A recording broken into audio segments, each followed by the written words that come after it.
Good afternoon, and welcome to the Knox Conversations. I'm Hari Osofsky, Dean of Northwestern Pritzker School of Law, and it is my great pleasure to welcome all of you here today. Before I say more, I want to acknowledge the profound loss that many are suffering and offer my deepest condolences. I ask that we take a moment of silence.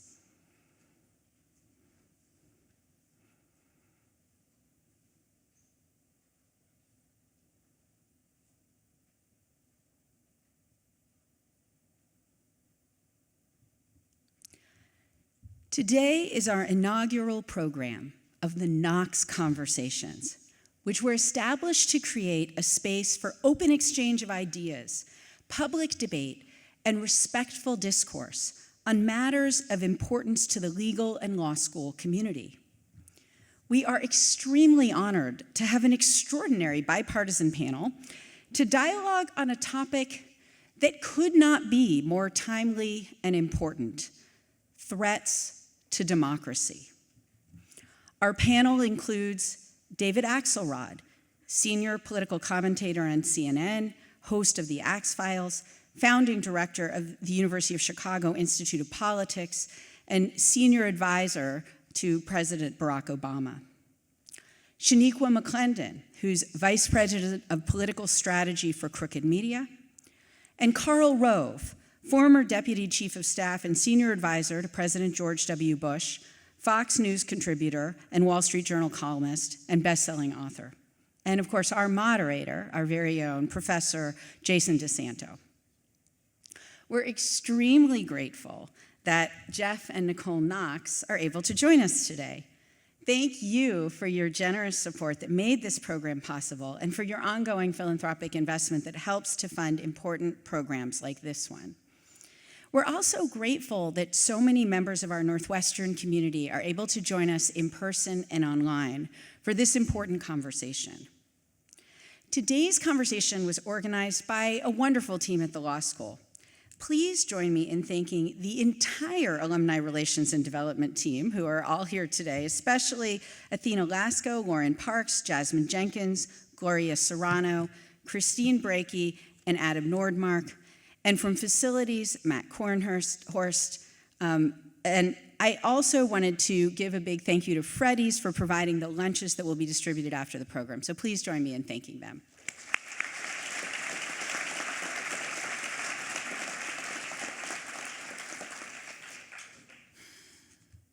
Everyone in this room is all too aware that we live in challenging times in which our society is deeply polarized. Universities and their law schools have an important role to play in fostering needed dialogue on matters of importance to our society and our legal system. Today's topic, threats to democracy, could not be more important, and we look forward to the perspectives that today's panel will bring.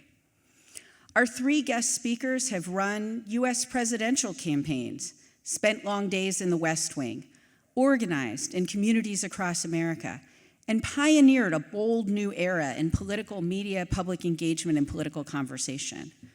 I'm delighted to introduce the moderator for today's discussion, who will introduce our speakers, Northwestern Professor DeSanto, a senior lecturer teaching in the areas of law and public persuasion, public and constitutional debate, and First Amendment.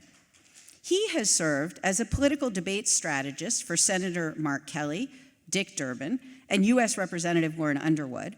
Professor DeSanto has also provided expert commentary on political speechwriting and debates for the New York Times, Washington Post, The Hill, and Vanity Fair, and was a lead real-time commentator on presidential rhetoric for the award-winning PBS program Chicago Tonight. Thank you all again for being here, and I'll now turn it over to Professor DeSanto to begin the conversation.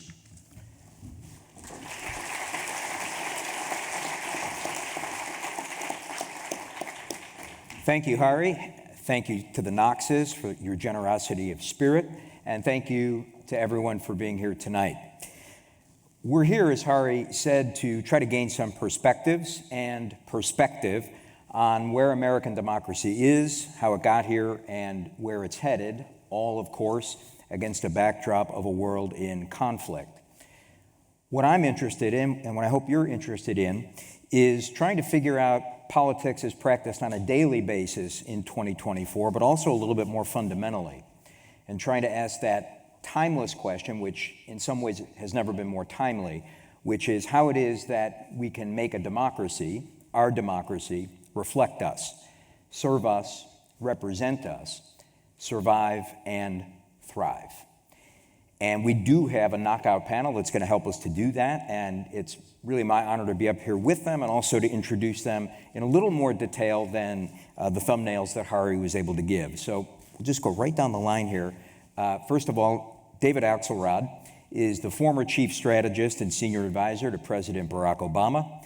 He currently serves as a senior political commentator for CNN and host of the Axe Files. That's his top-rated podcast. He was the founding director of the University of Chicago's Nonpartisan Institute of Politics and currently serves as a distinguished fellow at the University of Chicago. David chronicled his career in public life from being a political columnist at the Chicago Tribune through his decades as a political consultant and then to his time in the White House in his terrific memoir, Believer, My 40 Years in Politics. And I think we've added 10 years since then. Is that? We move on. He's also an excellent follow on Twitter. Please join me in welcoming David Axelrod. Moving right down the line to Shaniqua McClendon. Shaniqua currently serves as Vice President of Political Strategy for Crooked Media. That's home to the huge podcast, Pod Save America.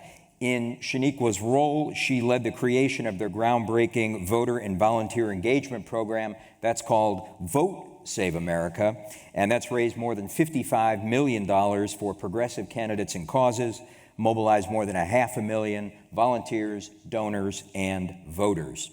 Before that, Shaniqua worked as a policy advisor to Senator Kay Hagan and as legislative director to Congresswoman Alma S. Adams. She earned her master's in public policy at the Kennedy School at Harvard, was a fellow at the USC Center for the Political Future, and currently serves on the boards for Register Her and the Sunrise Movement. Please give a hearty welcome to Shaniqua McClendon.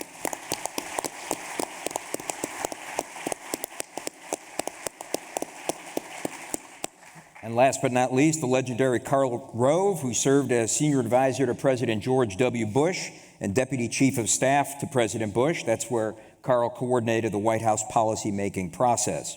He was the architect of President Bush's winning campaigns in the year 2000 and 2004, and before that consulted on over 75 races for Congress, Senate, governor, and statewide offices.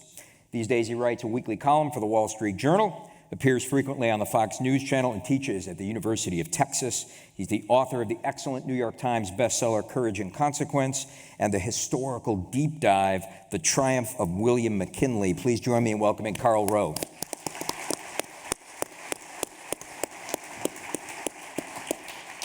So I'll chat with the panel for a period of time, maybe about an hour, but there'll be an opportunity to get to some of your questions too. At a certain important moment, we'll ask you to send those questions in, and at that point, we'll provide a link up there, which will tell you where to send them, and then at the end of our time together, we'll get to a few of those questions. In the meantime, thanks to all of you for being here.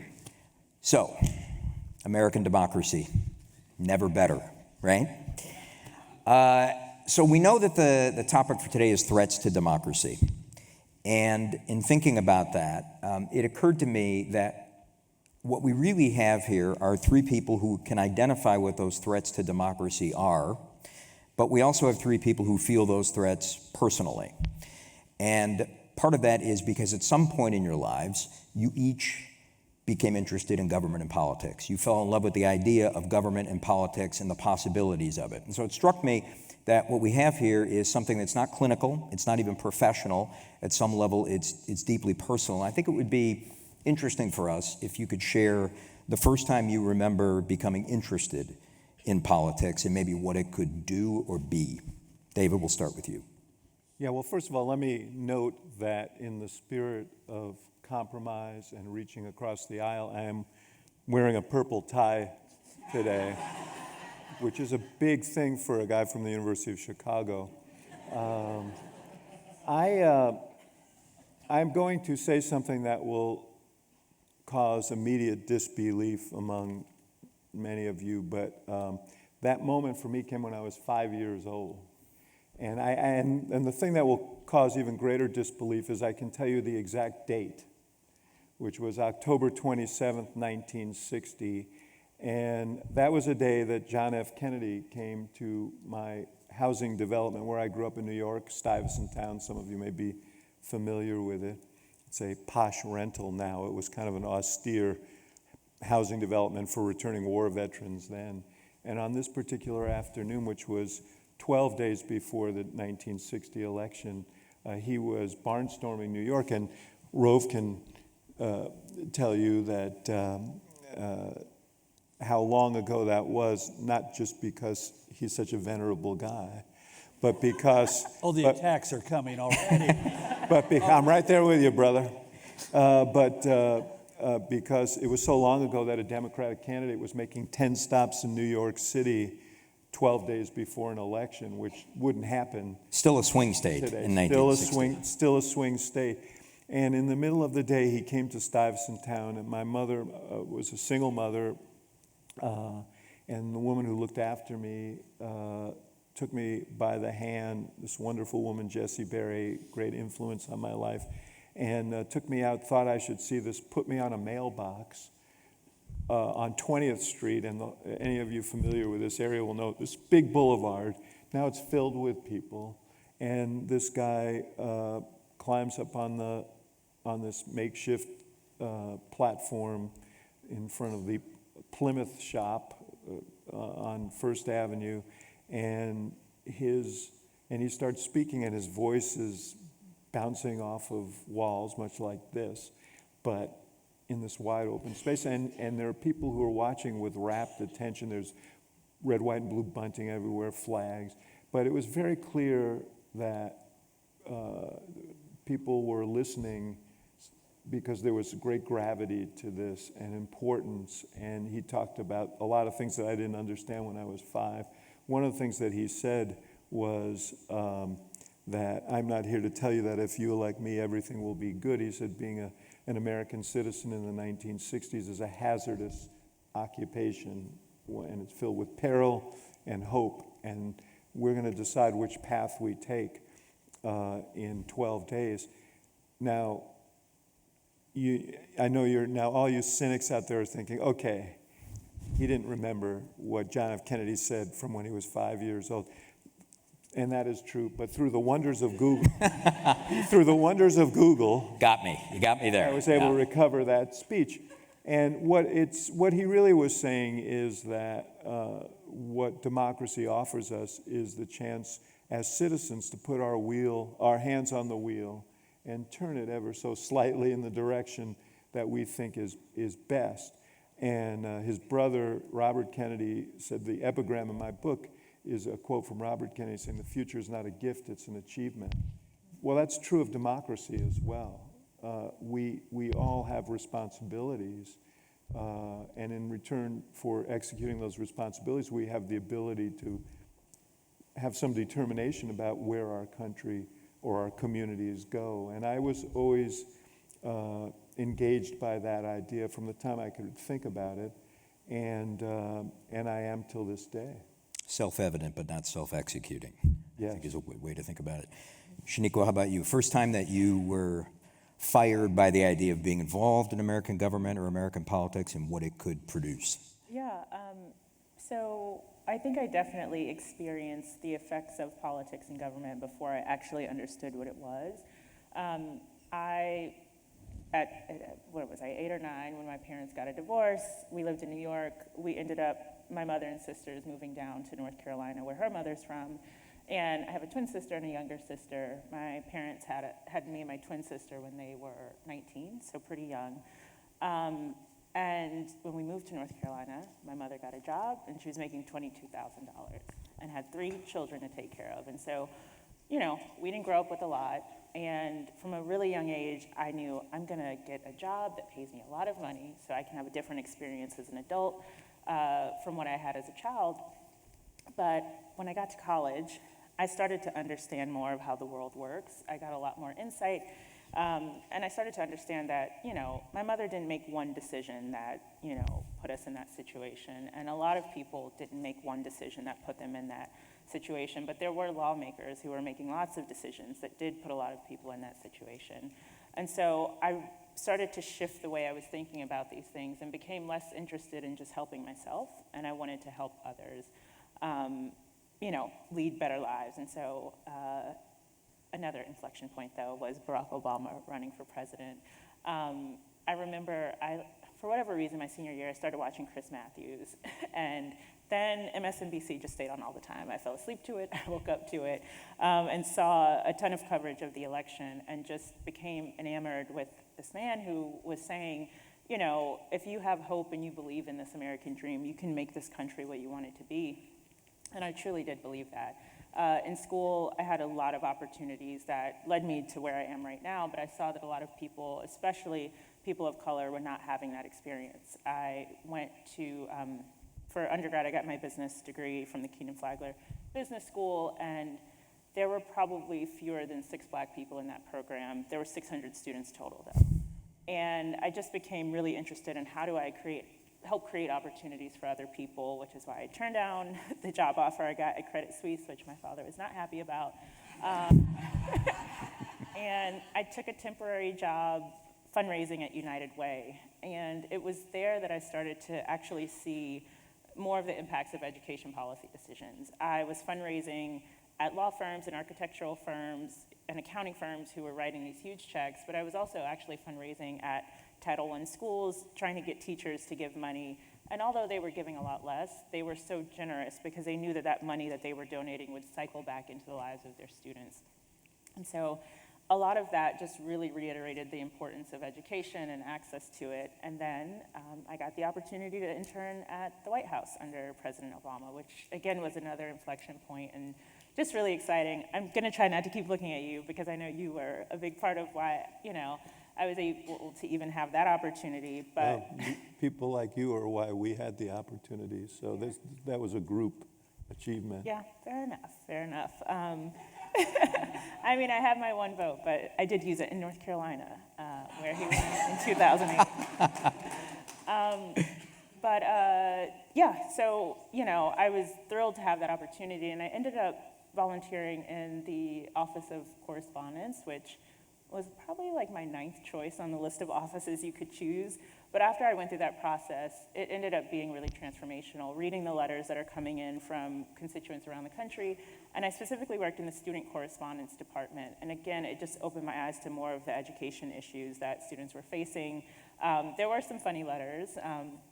One asked why there was so much air in chip bags. And then one asked... Wait, what's the answer to that? I have no idea. Well, we sent a form letter back. Okay.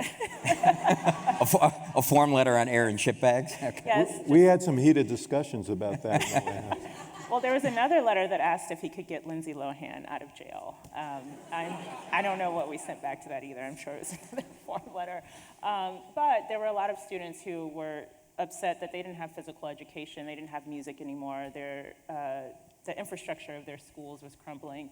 And it just really reiterated my interest in working in education policy. And what really pushed me to go work on Capitol Hill was seeing the Affordable Care Act get passed. I was interning at the White House when that happened. One of the interns in my cohort actually found the letter that the president went around to use to advocate for that piece of legislation. And my big takeaway was the members of Congress made that happen, and that's why I wanted to go work on Capitol Hill. I felt like I could maybe have that effect on education policy. That ended up not being the case. We tried to reauthorize No Child Left Behind 3 times while I was there. It did happen on the final time, but during that time, I started in 2010, and the Tea Party came in, and the reason I ultimately left the Hill is because I didn't feel like I was actually contributing to the change I wanted to see.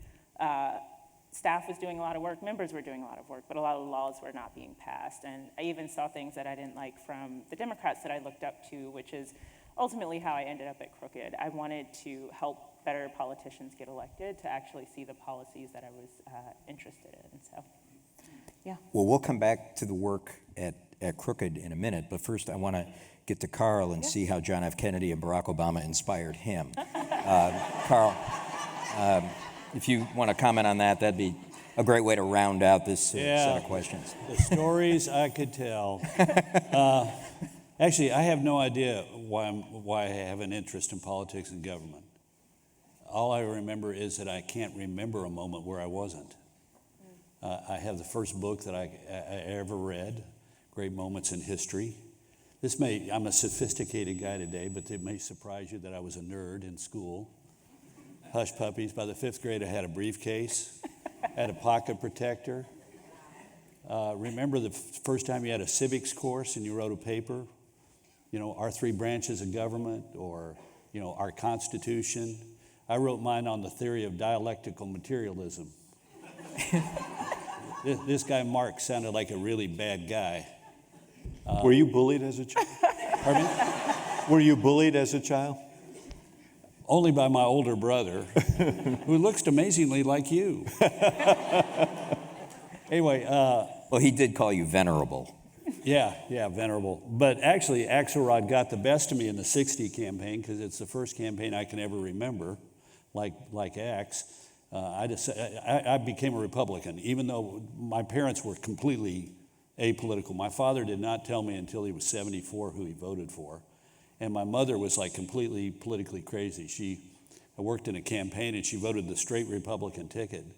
And the next election, my older brother was in favor of Eldridge Cleaver for president. So she supported the Peace and Freedom Party. And my mother was sort of like that. But anyway, I decided I was a Republican. And I got a hold of a Nixon bumper sticker. And I put it on the wire basket of my bike. And I rode up and down the streets of Arvada, Colorado, thinking I was doing a tremendous service to the Nixon Lodge campaign by having my bumper sticker being seen by all of these people.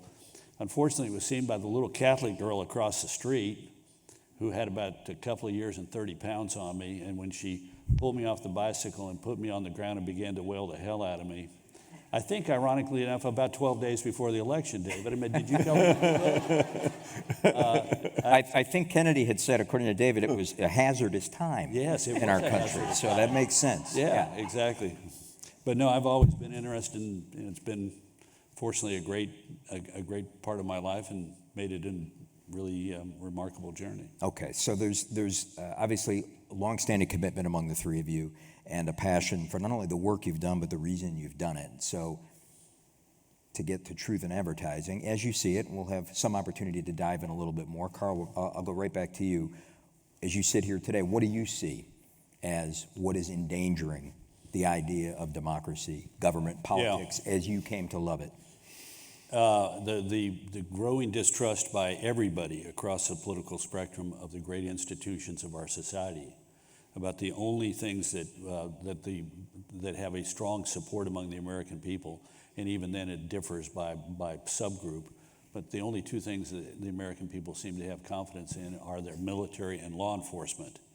But everything else, whether it's our local governments, our state governments, the national government, the Congress, media, academia, we've seen in the last 20 years a pretty dramatic decline in people's confidence. And you can't have a prosperous, open, democratic society if all we think we can trust are the police some of the time and the military. And I don't think it's easily reversed. But go back to the founders. We needed to have an informed electorate that could collect information, and freedom of expression and reliance upon that carried with it a belief that we could rely upon the institutions like our media, find them to be trustworthy. But we're not there, and I think that makes us. It's like doing something to our immune system about a lot of other things. Like election denialism. And let's not kid ourselves. I wrote the week after the election, I wrote my column saying all of this hubbub is not going to overturn the election, because if you look at it, the amount of fraud is minuscule, though important in a close race. And we've had 3 contests in the last century, statewide contests, that have been overturned. and those like Minnesota, governor's race in Washington State, and the difference between the two candidates was literally a handful, 100 votes or so, not thousands or 10,000 or 13,000 or 22,000 or 40 some odd thousand, as was the case in 2016. But let's also be clear, this is a bipartisan problem.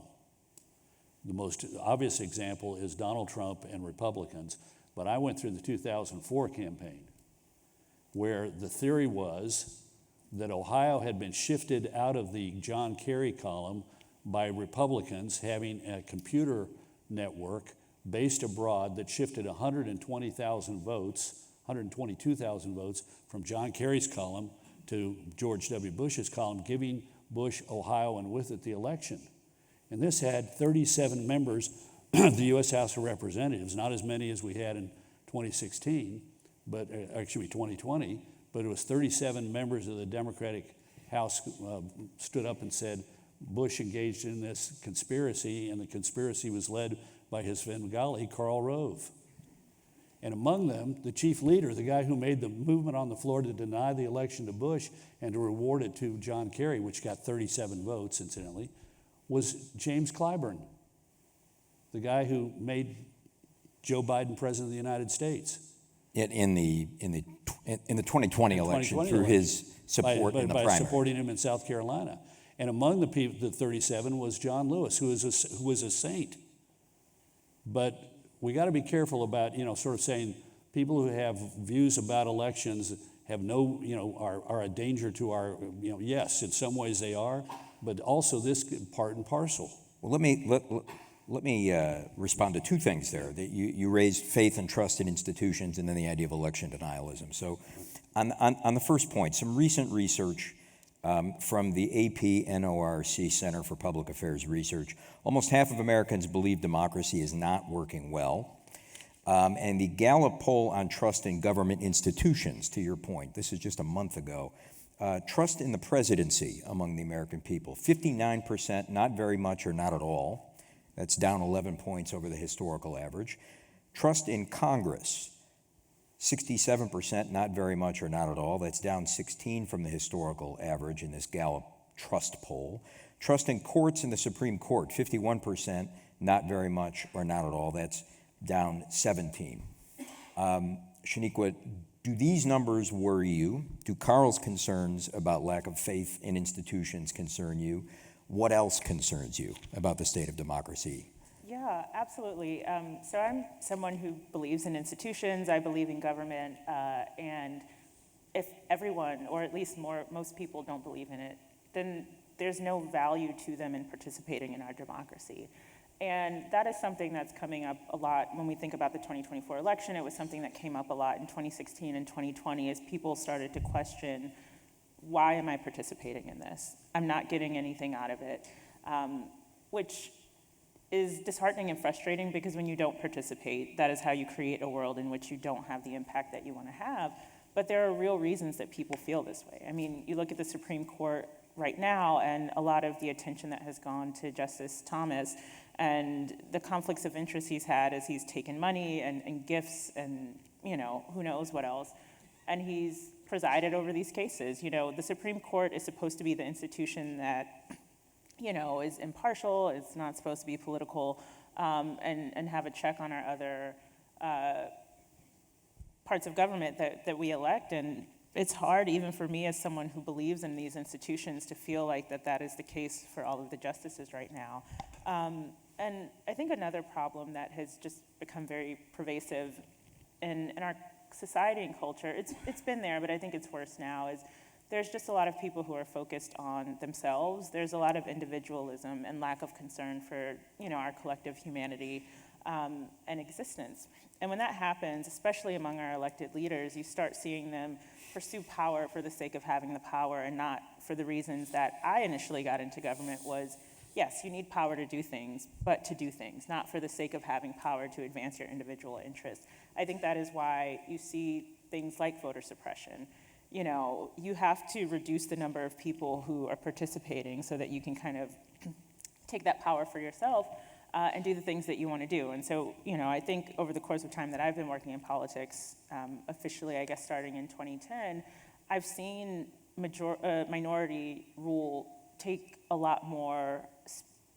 have a lot more power in our democracy. I'm from North Carolina. That is a place where when I started working on the Hill, we had seven Democrats and 6 Republicans, but after redistricting in 2010, went up to 10 Republicans and 3 Democrats. And even now, we were pretty balanced, but after these new maps that have come out, we're going to go back to, I think now, 11 Republicans and 3 Democrats. And so as people are more focused on just accumulating power for their kind of special interests, be it restricting access to abortion, which is something that most voters do not support, or just making it harder to access resources, whatever it is, people are not concerned about the collective. And when I started on Capitol Hill, I'm a Democrat, people know that, but I truly believe that regardless of what party you were in, you are there to help make the country better, to give people the things that they need. And I don't know, I too might be part of the people affected by what our institutions have become, but I do know what they can be. I know what they have been. I know that institutions and our government were pivotal in the civil rights movement. I mean, you can march and protest for a lot of things, but if the government's not bought into that, you're not going to see any of them. And so my hope is that we can start getting better people, I said this before, into office who are more concerned about the collective, but that's another thing that I'll just say one line about. People don't want to run for office anymore. They don't want to run. I used to want to run for office. I don't anymore. Why do you not Because want it to is- run for office? It just does not seem appealing to me. Which It's part? a shame, you probably have some potential donors out here. Yeah. There's always going to be a certain degree of public scrutiny when you are in public office, but I think now there's this effort to just demonize and find any little thing you can to demonize our public officials, and I think it makes them more secretive. I think it makes them not want to be as upfront about their beliefs and feelings about things, because that could be the thing, that takes them down. And I'm not saying we don't hold our elected leaders accountable. We don't give our elected leaders space to evolve on issues. If you said one thing and you might think something different now, it doesn't matter if you've evolved on it, which all of us should be in the practice of receiving information, getting better on it, and evolving. And it's a lot of long hours that I don't know how else to say this. I don't think they're appreciated for what they actually do. And again, we should be critical of the bad things. We should hold them accountable. But even the way people refer to recess, if you will, I call it a district work period because that's what it is. They're not going home to hang out. And I don't know. It's just not appealing to me now. Okay. Maybe my mind will change. Well, let me move to David and see. First of all, Carl made a point about election denial and the rise of election denialism, and saying that there may be some of that on both sides, or have been episodes on both sides. I'd like you to comment on that, but also on this idea of having worked in campaigns for so long, having seen up close the cost to people of running, the hard decisions they have to make. Is there something about the way that we have evolved in how our campaigns run, the content of them, the length of them, that you think might dissuade good people from running for office? The short answer to that is yes, but there's so much swirling around what's been said already. I want to respond to what Shaniqua just said, because it saddens me. I understand it.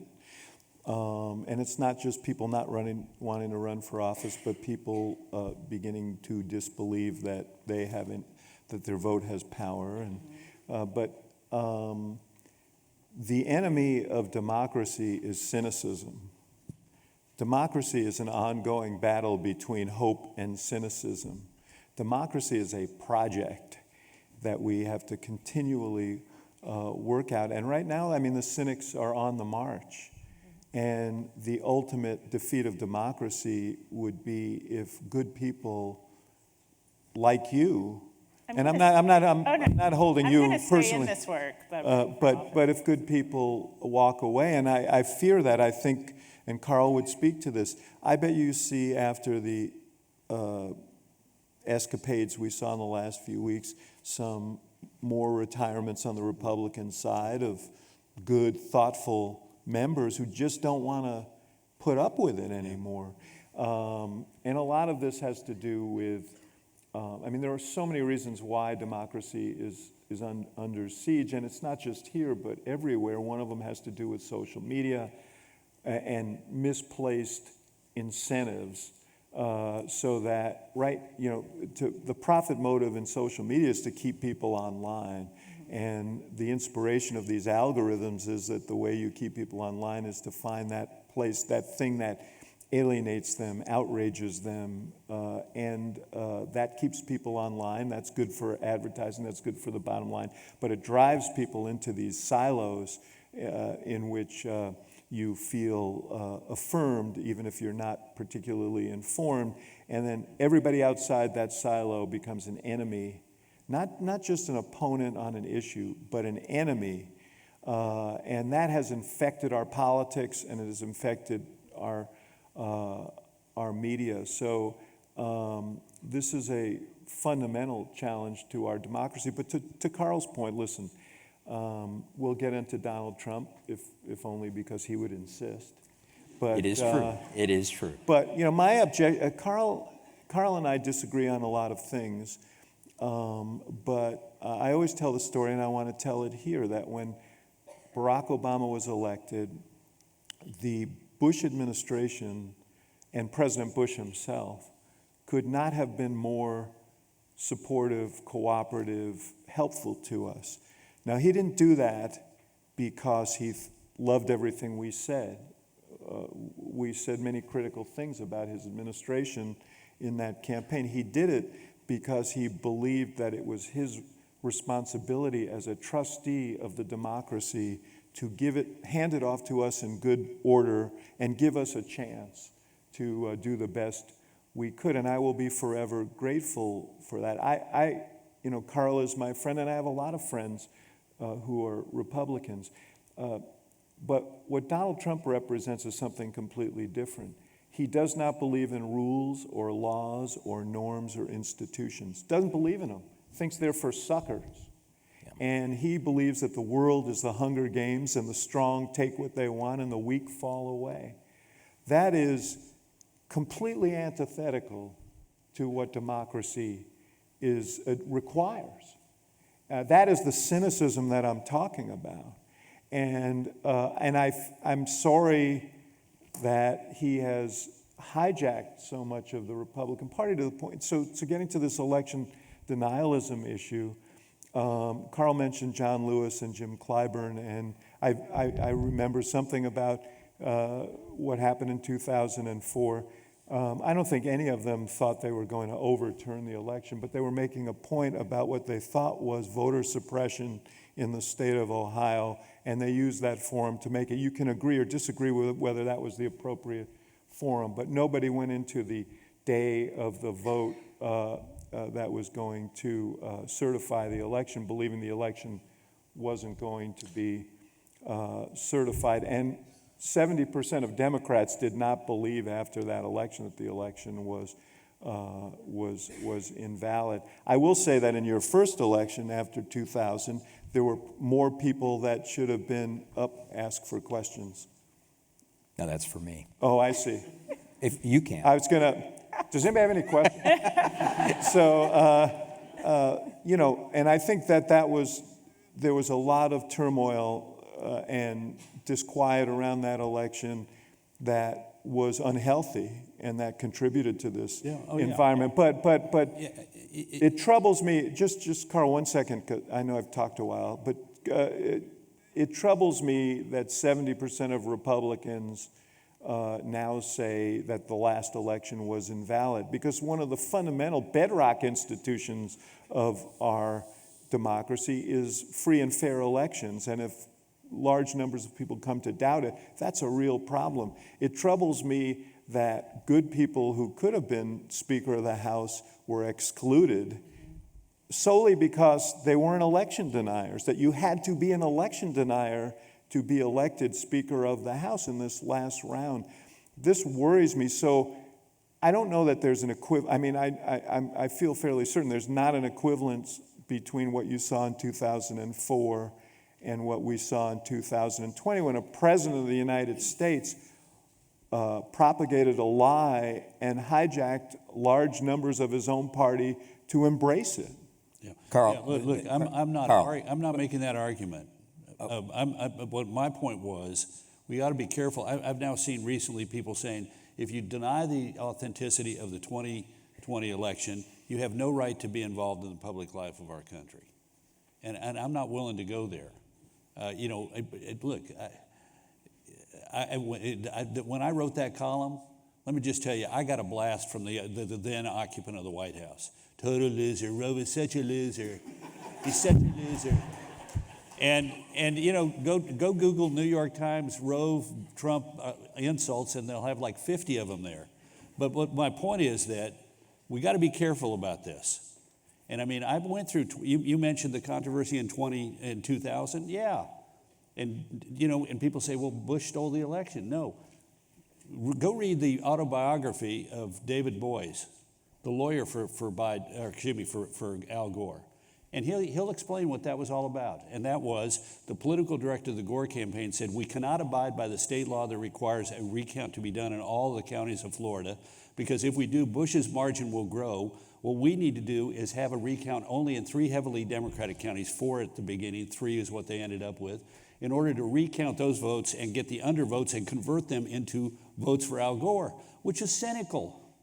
And there's the lawyer spelling it out right there. I was told to go into court and make an argument that we should violate state law that was in effect the day of the election, which is a violation of the Constitution, and we should apply one standard to 3 Democratic counties and not the rest of the state, which the Supreme Court, with Beyer and Souter joining 7-2, held was a violation of the 14th Amendment. And yet suddenly, we had the media was like, oh, Bush stole the election, and Democrats, Bush stole the election.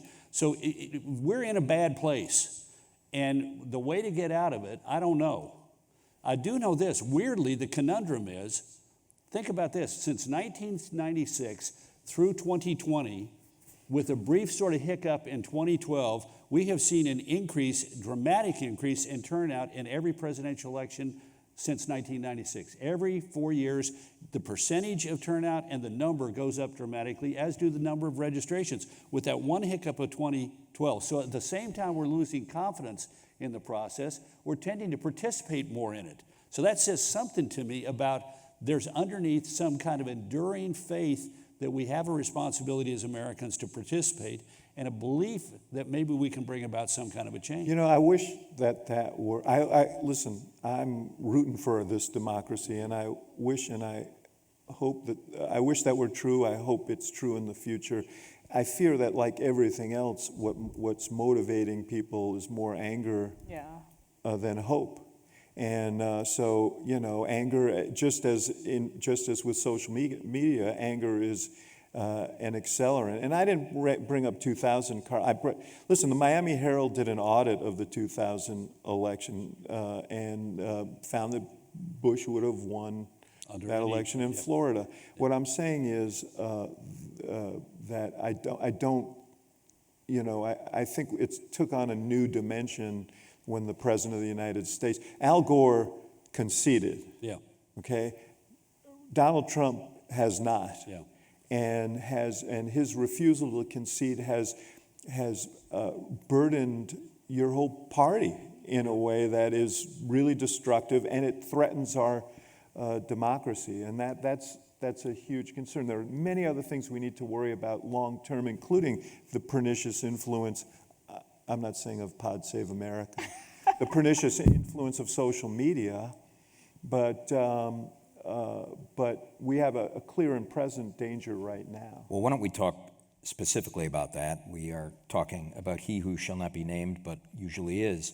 In the last few weeks, these are Donald Trump's last few weeks, he has called for an investigation of NBC for treason, mocked the husband of Nancy Pelosi, who was battered in his home by a politically motivated intruder, called for shoplifters to be shot on sight, implied that Mark Milley should be executed. General Mark Milley violated several gag orders by a judge, said those that don't follow our religion will be sent home, said another judge was corrupt and the whole system is corrupt, told his supporters not to worry about voting because he'll have enough votes regardless in 2024. For most politicians, none of these things would ever happen. For Donald Trump, it's called October. Carl, the election of Mike Johnson as Speaker of the House. The predicate of that, it appears to be, is that he was endorsed by Donald Trump. That to be elected, he had to be a member of the Trump party. He had to be an election denier. Yeah. Stuart Stevens, a former colleague of yours in the Republican political consulting world, a man who was Mitt Romney's chief strategist, later became a never-Trumper, has a new book out. Here's what Stevens said earlier this week. The Democratic Party is the only pro-democracy party in America right now. Do you agree or disagree with I Stuart disagree. Stevens? I mean, he's my pal. But Oh, boy. I'm the guy who put him in the 2000 and 2004 campaign as part of our media team. I've known him for 30 years. This is over the top. Because, look, Mike Johnson didn't get elected directly because Trump endorsed him. He got elected because Trump kicked out the guy who would have won otherwise by saying, I'm not for him. And people were so exhausted, they wanted to go for the one guy who didn't have sharp edges and that everybody liked. But to be fair, the guy that he kicked out, Yeah, Tom the Emmer, guy- was somebody who voted to certify Yeah, that's why he got fine, kicked fine, out. the election. Fine. If you want to say he shouldn't be Speaker of the House because of that, then fine. But you got to then agree that James Clyburn should not have been the number 3 in the Democratic leadership in the House.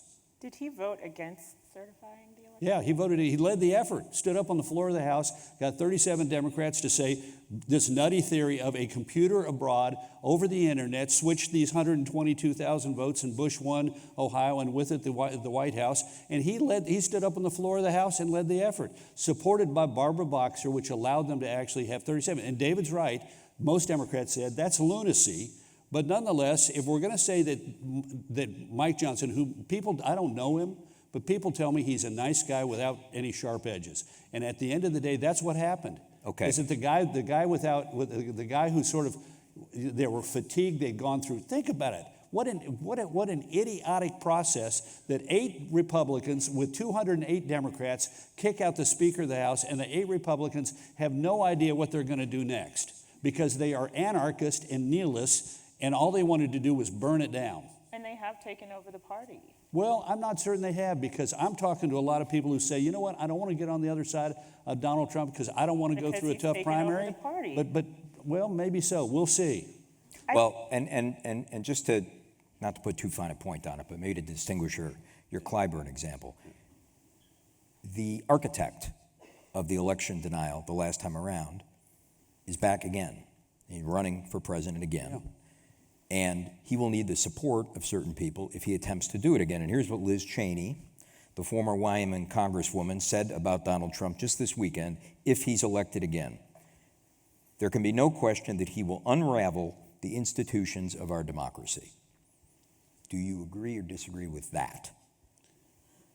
I worry deeply about it because last time around, he was contained by the presence of people like Mike Pompeo and others who served in his administration. Jeff Sessions, whom I knew from college days, Bill Barr.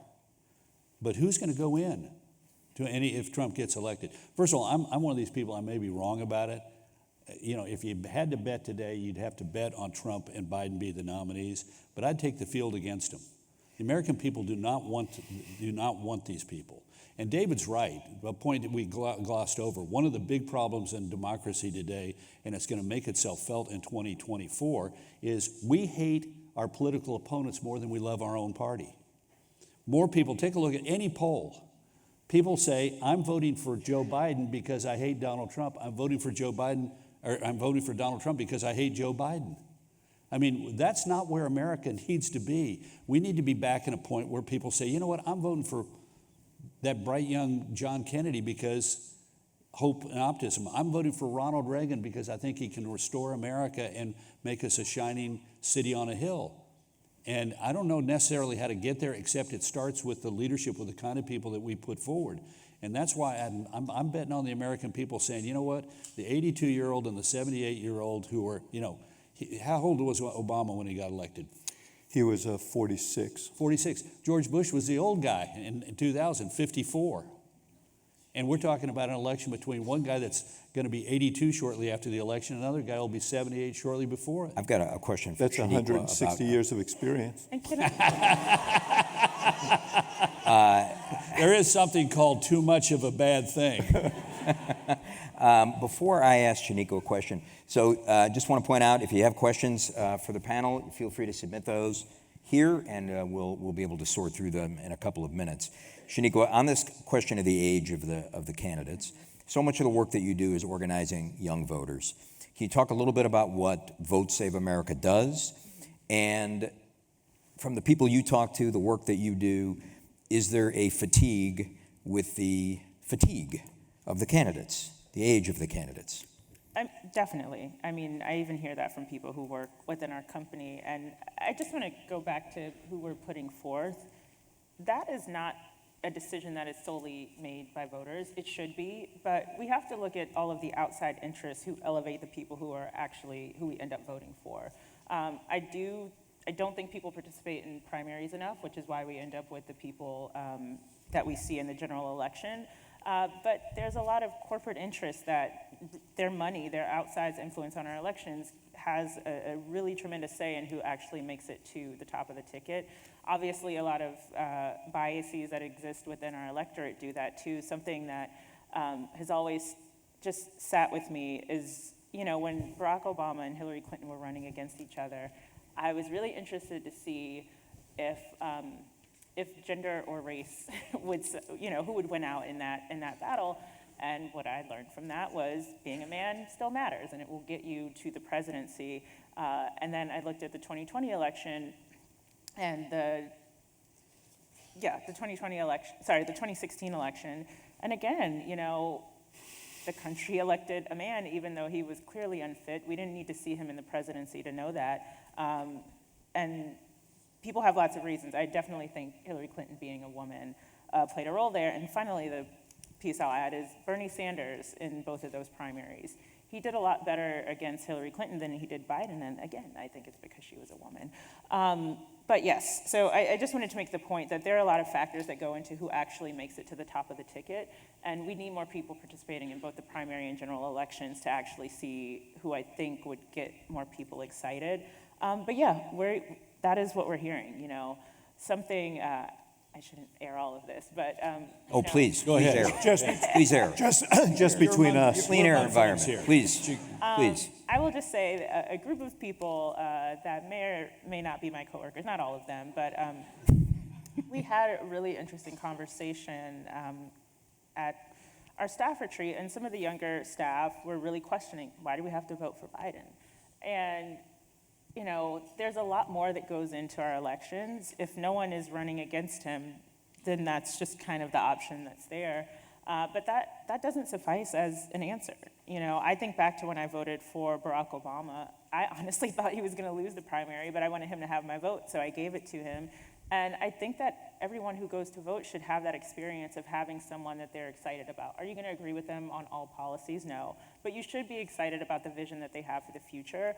And I don't think a lot of young people have that right now, but things have become so dire that they are continuing to show up. And to what David said earlier, I think a lot of the increase in participation that we've seen is because people are fearful.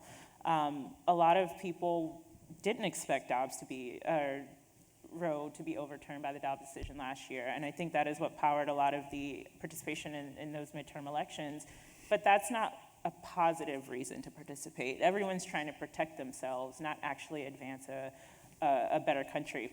Well, wait, can I stop you there for a Yeah. second? If those are things they believe in deeply and they want the democracy to reflect what they believe, some might look at that and say that that's actually the purest form of democracy, that you're preserving your choice and your autonomy and you're doing it through your political activity. Preserving is generous because the right has already been taken away. And so I think people are trying to fight to get back the things that we had. I mean, it used to be easier to vote. It's harder to vote now. And so people who care about democracy are on the defense right now, and I think they would much rather be on the offense and using democracy to make our country better. Now, Vote Save America, we recognize it as a challenge. We're getting our strategy together now for 2024, but one of the big things that we have to do is give young people a reason to participate. And right now, I'm not convinced we do that by shoving Joe Biden in their face. I think there are a lot of exciting candidates that are further down the ballot that we can use to get people excited. We can use to make them see that,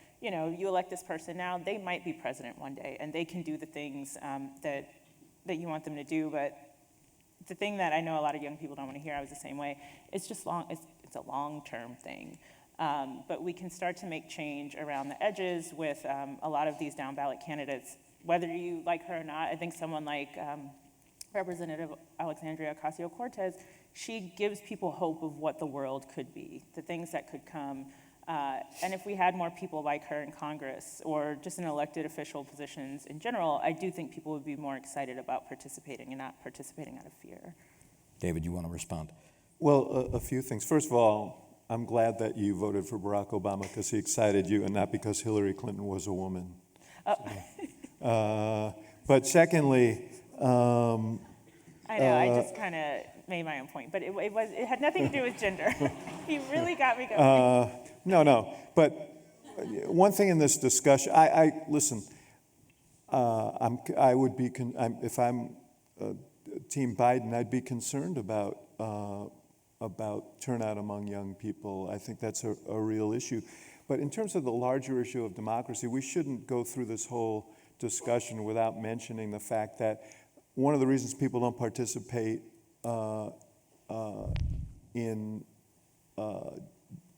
general elections or feel dissatisfied with general elections is because of gerrymandering. 85% or more of our congressional districts are uncompetitive, so the only action is in the primaries, and generally the most and where there's low participation, generally the most strident voices prevail. That's certainly been true on the Republican side lately. Again, the incentives are misplaced. If your only fear of losing is in a primary, then you're going to be much more sensitive to those voices that are most active in those primaries. Raising money. And Which does go to your point. If everybody participated in the primaries, you might have a different outcome. And, you know, but to your last point, Shaniqua, or your overarching point, we blame politicians for all our problems. And, you know, Justice Brandeis, we're in a law school, so I'll quote Justice Brandeis, said, the highest office in a democracy is the office of citizen. Mm-hmm. We have responsibilities too. If you don't participate, if you're not active in your own democracy, then you really can't complain about what we get. And so we should not let ourselves off the hook. Those who sit out primaries, those who sit out general elections, those who complain but don't participate in campaigns or talk to others, you know, we have responsibilities as well. The one thing I just want to add, it's not just voting. I think that is why we see our politics the way they are. If you only show up to vote and you don't show up or call or send a letter or email when your elected officials do the things that you don't like, then they don't know that you don't like them. My first job on the Hill was answering the phones. We heard from the people who had the strongest opinions, we tallied that up, and we sent it to the senator every night. And that influenced a lot of the way she believed that the constituents felt. And if she's only hearing from the people who have the most extreme views, it's really hard to understand what everyone else is feeling. And so showing up and participating outside of voting is also really important. Yeah, this goes to the value of recess periods you mentioned before. I'm not sure, though, that the idea that members look forward to recess is because they go home and they get an earful. Yeah, so make your voices heard anyway. You know, I've got a crackpot theory I want to share, and then one observation. I think one of the reasons that people don't participate in politics is campaigns have gotten in a place where they don't want them to participate. You know, you don't want to. In Texas, we used to have these gigantic get-out-the-vote operations with tens of thousands of volunteers and lots of phone banks and centers where they could gather for activity. And then we got out of it because it was easier to hire the paid phoners in Omaha, or hire 10 staffers to do the work of 100 volunteers. And we're trying back in Texas for the Republicans to get back in the place where volunteers understand they have a role. We have a voter registration effort that has added 500,000 new Republican voters to the rolls in Texas in the last 4 years. and the key component of it is Republican volunteers. We had completed 1 million phone calls. It was using an app, so we know exactly who the volunteer was calling and what they were following up on and who did it. We had 1 million completed calls done by about 4,000 volunteers. Wow. And what happened is the volunteers liked it so much. I mean, we had two gals from West Texas, through the members of the Federated Republican Women's Club in Andrews County, Texas, and Midland County, each of whom completed over 40,000 calls over the course of a 2-year period. I mean, they did nothing but sit on the phone and call people to follow up on the voter registration work. So we got to get our campaigns back in a place where it's not just the young kids that we hired to do canvassing. There's a role for anybody to do anything. And Robert Francis O'Rourke, you may know him by another name, which I refuse to say, did this in his gubernatorial campaign because he had neighborhood headquarters. So people of varying backgrounds could, open up their garage and have a place where volunteers could gather. Now, here's the crackpot theory. First, I'll say Beto. Go ahead, you can say it. Okay, yeah. It's a I phony. just wanted to get that in. So, Robert Francis O'Rourke. Robert Francis O'Rourke. Yeah. Here's my crackpot theory. I have a slight. We'll recognize it when we hear it. Yeah, well, I'm characterizing it in advance, so it makes it easy for you. My experience is that we live in an era where if you are a woman, person of not black, Hispanic, that it's an advantage in politics, because I think our country is welcoming that kind of diversity. I think strategically it's advantageous and tactically a problem. The strategic advantage is that people say, you know what, I had lifelong Republican friends who said, I'm voting for Barack Obama because I think it would be a great symbol for our country to have such a person who happens to be black be our president. And Kay Bailey Hutchison became the first Republican senator of Texas, in large part because she won a critical slice of Democrat women who said, you know what, about time. So tactically, though, they have some disadvantages because, they don't have the good old boys club where they've been in business or law and have friends and associates who can write them checks. They're not in the corporate board, they haven't been in the corporate boardrooms. And, Juan Ciscomani, wonderful guy out in Arizona, represents Tucson, came to the United States at the age of 3. Parents came here legally. He became a U.S. citizen, served in the military, was Governor Ducey's veterans advisor. I said, what's the toughest problem you've had? And he said, raising money, because I don't know any of those people who've got checkbooks. I was in the military. I didn't work for the car dealership. I didn't go to business school. I wasn't part of the business community in Tucson. And he said, there are not a lot of people like me who are. So I think strategically it's advantageous. Tactically, I think it's a challenge. I want to go back to your first point, which is that campaigns discourage people from participating. I think what we're going to see in 2000, we talked about young people before. I think there are going to be a lot of forces out there, including Russians and others, who are going to be working hard to discourage young people from participating in the election through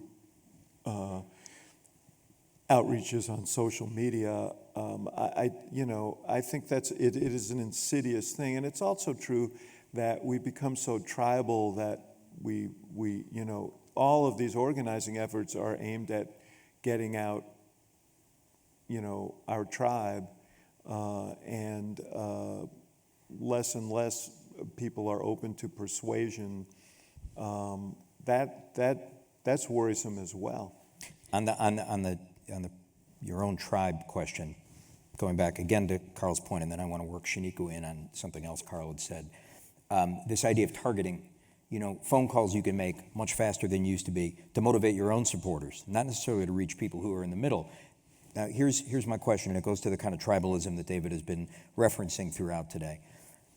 Our campaigns, the work that to a greater or lesser level of activity and accomplishment that we have all engaged in these, we have engaged in campaigns that in some ways, my question is, that has pushed us apart. That's my question. Whether because of technology, and you both have profited greatly in the campaigns that you have run through the ability to fine-tune messages, find supporters that you needed to get out, but you also, from a messaging standpoint, have been the architect of campaigns that were no-holds-barred campaigns. And I'll simply reference a couple of them and ask whether in the long run, I know what the political answer is because I know what I think when I'm in the middle of these, but the attacks on John Kerry's service record in 2004 were no-holds-barred. That was, known, and I know that you will push back on this, as a Rovian campaign. And several years later, the attacks on Mitt Romney as a soulless capitalist with his dog strapped to the roof, true though it may have been.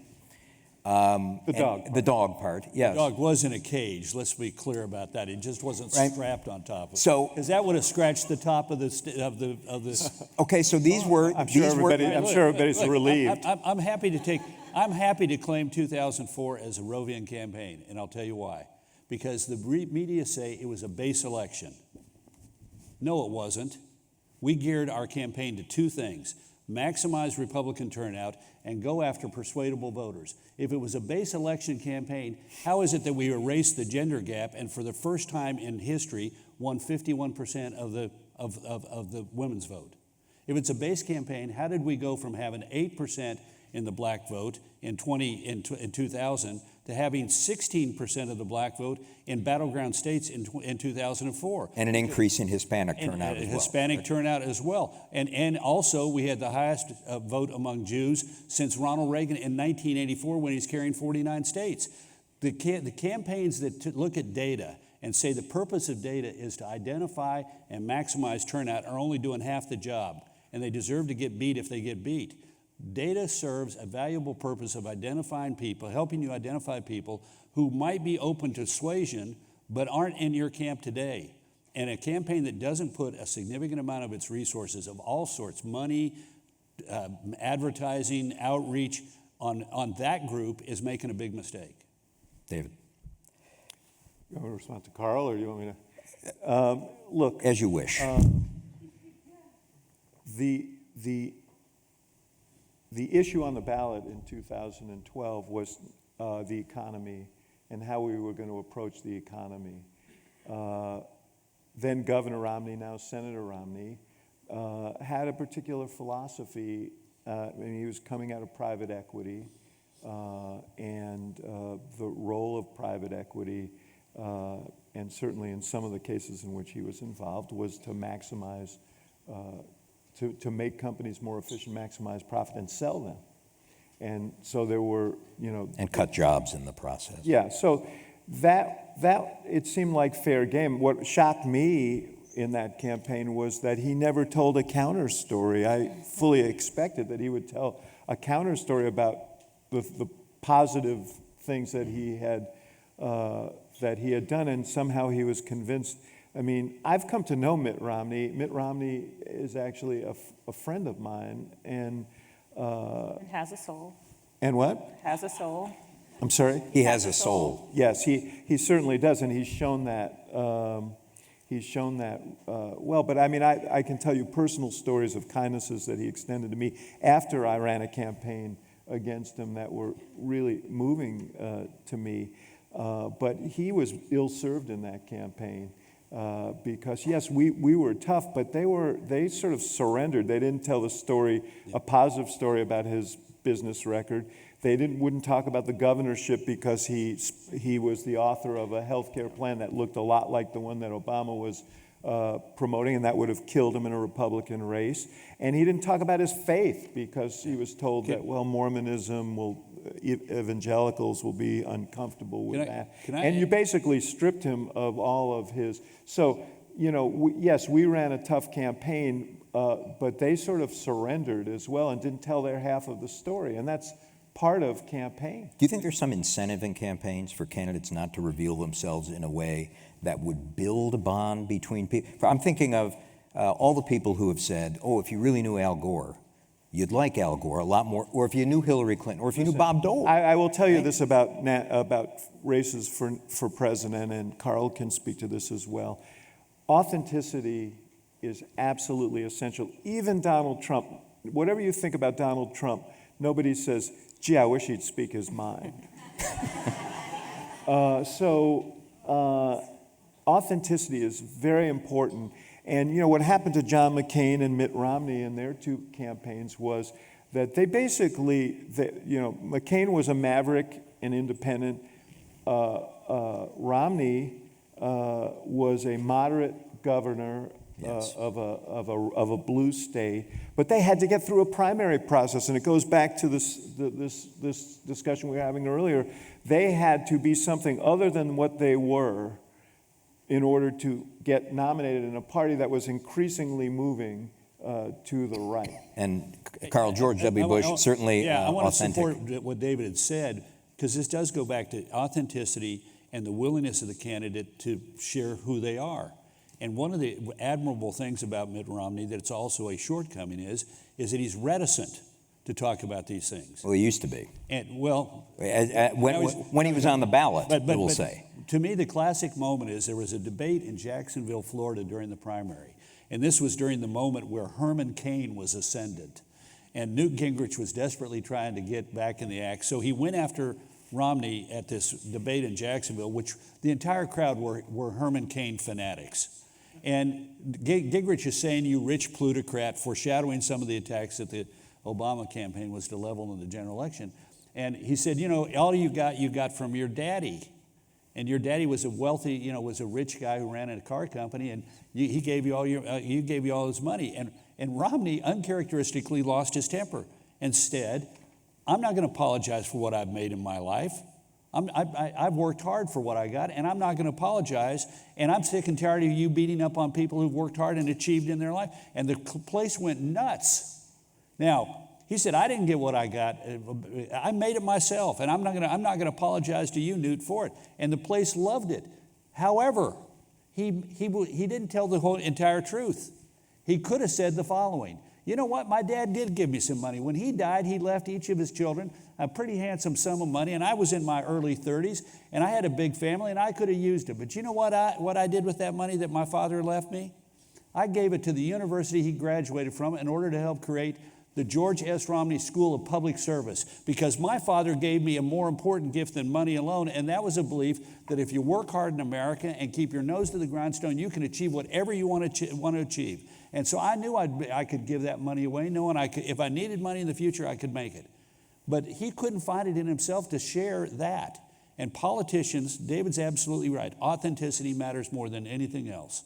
And being able to be authentic and laying out there who he was, his campaign, incidentally commanded by Stuart Stevens, said, "You can't talk about your faith, you can't defend your business record, you can't talk about being a rich guy, because people are not going to understand it." When if he had talked about those things in a way that was compelling, it would have helped him, not hurt him.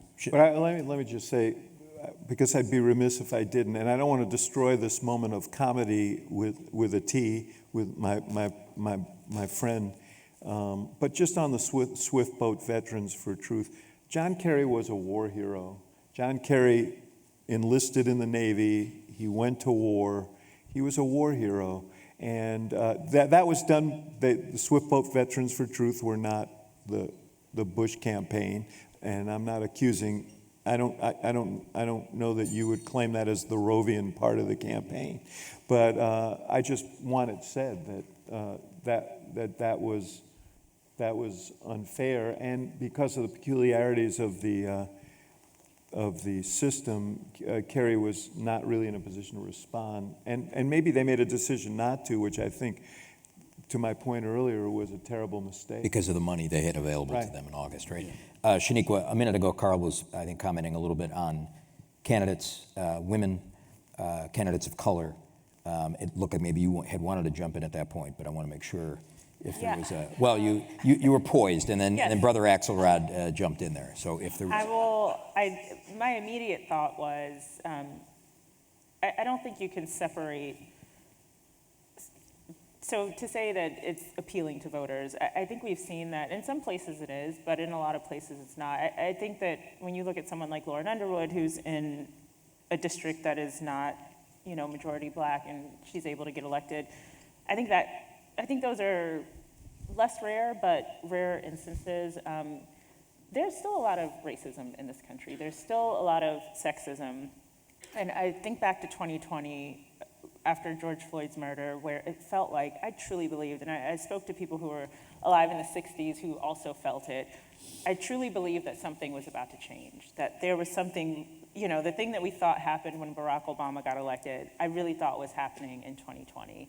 And then you fast forward to a year later, and support for Black Lives Matter was back down to where it was before George Floyd had been murdered. And we just kind of started to fall back into our normal ways as a country. And I think that will continue to play out in our politics. I mean, even looking at what I consider Donald Trump's election was a backlash to Barack Obama being president for 2 terms and people not being okay with us having had a Black president for 8 years. So I think in some instances people want to feel progressive, that they've supported, someone who's a woman or a person of color. But I don't think you can separate that from the fact that they can't raise the money. I mean, you don't have to know the rich people to be able to raise money. There's so much online giving now that should, if we didn't have those underlying issues, that should start to equate the resources that people have. And even in cases that it does, it's always not enough. It's not always enough to win. I mean, I look at Stacey Abrams. When she came to the Kennedy School, she had a small discussion with a group of Black students in the Black Student Union, and she talked about the way that, the party was not behind her. They got someone else to run, a white woman with the name Stacey Evans, which, I don't know if this is the case for everyone, but in the Black community, the last name Evans sounds like a Black name, but this woman was a white woman, and I guess this is proving your point in this specific instance, but she did not get the support she actually needed. People didn't think that she could win, and voters did get her out of the primary, but ultimately she lost, and I think part of that is because she was running against a white man. Now, there was a lot of other issues with the way that the election was run there, but I think not having access to the resources is also an extension of people who are women or people who are of Yeah, but color. she outspent Kemp by a huge margin. Well, yeah. So I wouldn't, sometimes if a candidate of color loses, it's not because of racism. It's because she was more liberal and he'd been an I don't effective think governor. it's always racist. Well, I think it's also, I'm not talking about 2022, I'm talking about 2018, where he was in charge of the election and also running for governor. I don't think that's I'll concede that she did win and that was a special circumstance. Can I just interrupt? We got, I think, 5 minutes left because I'm reading and I was wondering if you're going to get to any of these questions. Yes. Not only am I going to get to some of these questions, I'm going to get to some of these questions. Okay. Yeah, here we go. So, here's one. The best guidance on combating disinformation, this question comes, is not to repeat the lie, but there are so many lies and the truth is often boring and tedious. So how do those who want to bolster truth in institutions ever hope to break through? Anybody want to take a crack at that? This goes to the idea of silos, news reporting, and lies. And I'll simply say to Axelrod's point a minute ago about Russians being involved, last week the United States warned nearly 100 countries that Russian intelligence is opening a new front in its effort to destabilize democracies by amplifying lies about the legitimacy of vote counting and elections. So how do we break through lies? David, I'll direct it to you. You've talked to Ann Applebaum several times. Mm-hmm. She's an expert in disinformation and building democracy. She says one of the problems with using fact checks for lies is that people don't believe the fact checker. Yeah. If they don't believe the fact checker, they're not going to believe the fact check. No, listen. So what do we do here? It's a complicated question. I don't offer myself as a principal expert on this, but it seems very clear that citizens and voters we need to develop tools that people trust, that they can go to, and and we need to develop tools that tell people what the provenance of the information they're getting is, and there needs to be an awareness on the part of people not to believe without further investigation whether something that they're seeing is true, and that's going to become even more important now with AI coming on, which I think is a whole new chapter of challenge. But I'll tell you, I mean, the question was posited in a way that sounded hopeless, that we can't do that. I don't believe that, but we do need a heightened state of awareness, and we should not accept as fact the most incendiary stuff that comes across our our feed sent to us by algorithms. Well, on the same kind of subject, CNN, where you work, had a town hall with Donald Trump earlier this year, which was pilloried for a variety of complaints. One of which was there was no real-time fact-checking for the mountain of lies, and the second was platforming him at all. Yeah. And I think that the question of the platforming gets to the question of how you break through these silos. Do you think CNN was right to put him on? Yeah, listen, I will always defend that decision because the man is the front runner for president of the United States on the Republican side. So I think you do need to, I think giving him a platform is another way of saying you have an opportunity to question and challenge him. I think Caitlin Collins did do that. I think the question is, should it have been in front of a crowd like that? Which was an almost universally pro-Trump crowd. Well, it was half pro-Trump, but that's about the Republican Party right now. It didn't have to be live either. They could have recorded it first. Yeah, but I think that creates a whole different set of problems about editorializing. The problem is that Trump accepted that because he knew that it was an opportunity to play to the crowd.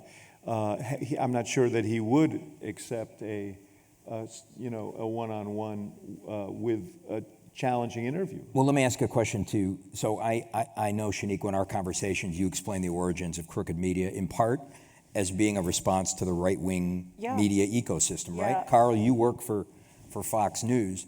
What do you think would happen? Would each of your programming chiefs say, would Fox News want Shaniqua to come on Fox News, and would Pod Save America have Karl Rove on Pod Save America? We could make progress right here. We can make news. We can make news right now. Let's do the deal. I have to imagine each would say yes. I mean, we recently had Cassidy Hutchinson on.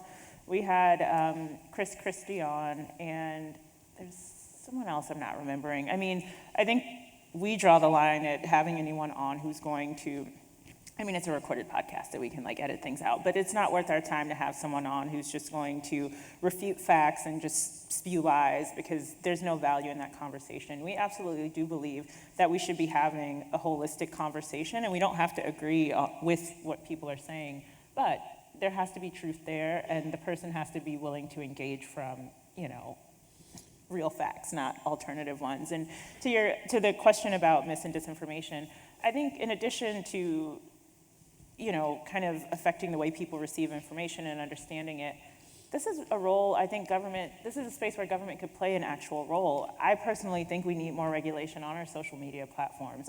They shouldn't be able to just kind of wash their hands and say we have no part to play in all of this information that's going around.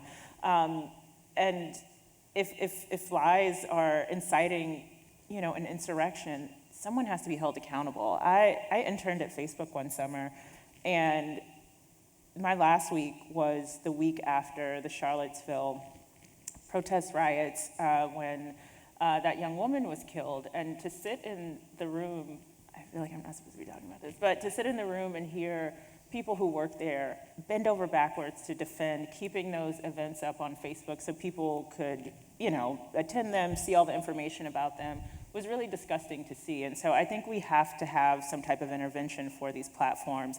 And the last thing I'll add is we need to remove the kernels of truth. I think about the Russian interference in 2016 that did a lot of targeting of African American voters. The reason they're exploiting real feelings. They're not just creating feelings. And so when I think about the Democratic Party and things that they could, or our politicians in general, and things they could do to better serve the Black community, if you take away the kernel of truth that allows someone to exploit that and make people feel like, I'm going to believe all these other conspiracies because there's a negative truth there and that must be the reason that it's true, then this helps lead to the situation we're in where people are more susceptible to misinformation. Carl, I'm going to ask each person, we're going to wrap up here in a minute, the one semi-solution that you might ask each of us to engage in the next year. If we think of the 2024 election, not as a litmus, but maybe as a way to think about democracy being stronger, I think about Morgan Freeman in The Shawshank Redemption. We either get busy living or get busy dying.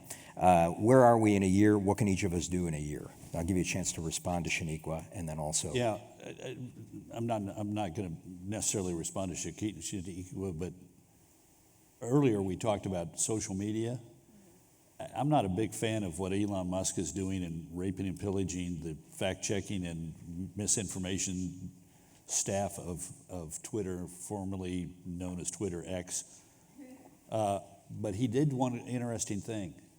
I think it is important that they charge people to go on that. Everybody's going to have to put up a credit card in order to establish an account. One of the largest political accounts in 2016 on Twitter was 10 GOP, TENN GOP, which everybody thought was the Tennessee Republican Party. It was actually a bunch of GRU apparatchiks in St. Petersburg. Russia, so not Florida. So the idea of saying if you want to be on Twitter, you have to have, you have to put up a credit card. Now we know who those people are, and we can shut them off because you can just simply say you're putting up a bunch of crap on 10 GOP, and you're not the Tennessee Republican Party, and we're getting rid of you. Is that why he's doing it? Pardon me? Is that why he's doing it? No, I think he's doing it because he spent $44 billion for the stupid thing. No, I'll tell you, he needs a revenue source, but it also is true that the more you go to a subscription model, the less reliant you are on advertising, and that's probably positive.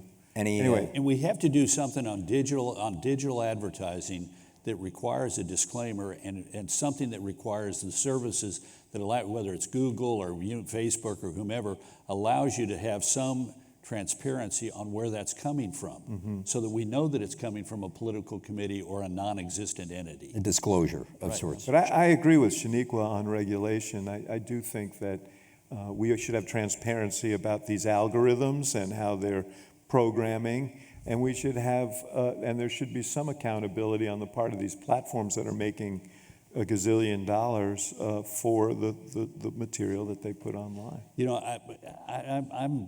Carl, you're going to get the last word here. Yeah, I don't claim to be the expert on it, but I'm a little bit nervous about holding the platforms responsible for people's private speech. Is there a way that we can, do we want to be more like Britain, where it's easier to hold people accountable for the things that they say and do? So, because otherwise what we're going to do is we're going to say to those platforms, you're responsible for policing everything that everybody else is saying, and I'm not certain that is something that any human being can do, let alone a gigantic enterprise. Yeah, That's a section 230 issue. Debate. Which we so I know you Max, go gave ahead. Carl the last word, and we're way over, and We're only partially yeah. over, but please. Yeah, cancel your afternoons. I got some things on my mind. No, but I just want to say that the most important thing we can do, and it may sound ephemeral, but I don't think it is, and this goes back to something Shaniqua said earlier, is recognize our own shared humanity. Stop dehumanizing each other. Let's look for those things that we have in common and not just the things that divide us. I mentioned to the Knoxes in a group earlier that Carl and I first really came together around a mutual tragedy that we endured. We both lost parents to suicide. That story doesn't have ideological bounds. It doesn't have racial or ethnic bounds. It doesn't have geographic bounds. That's part of the human condition. We all love, we all grieve, we all care about our kids. We ought to be able to find ways in which we see ourselves in each other. And everything is pushing against that now. Everything is pushing us into those silos. We've got to start pushing back. Ranked choice voting. That's how I think Ranked we solve choice a lot voting. of problems too. Yeah. All right, and those are wonderful ways for us to stop. You may have noticed today, and even some of the questions that came in, much of our discussion today was focused less on some of the structural or constitutional aspects of the democratic system. That's partially because of the identity of the folks that are on the panel, but it's also because democracy ultimately, at least in my view, is not just about the institutions. It's about the people who serve in them and those of us who need to have faith within them. It was the great judge, learned hand, who said that liberty lies in the hearts of men and women And when it dies there, there is no constitution, no law, no court that can save it. It's our hope, little by little, and thanks to the Knoxes with events like this, that the spirit of liberty can continue to burn brightly, and using what Abraham Lincoln knew was the best guarantor of that spirit, government of, by, and for the people, our democracy, we can continue to make it so. Thanks very much to our panelists, to the Knoxes, and to all of you for being here. Thank you.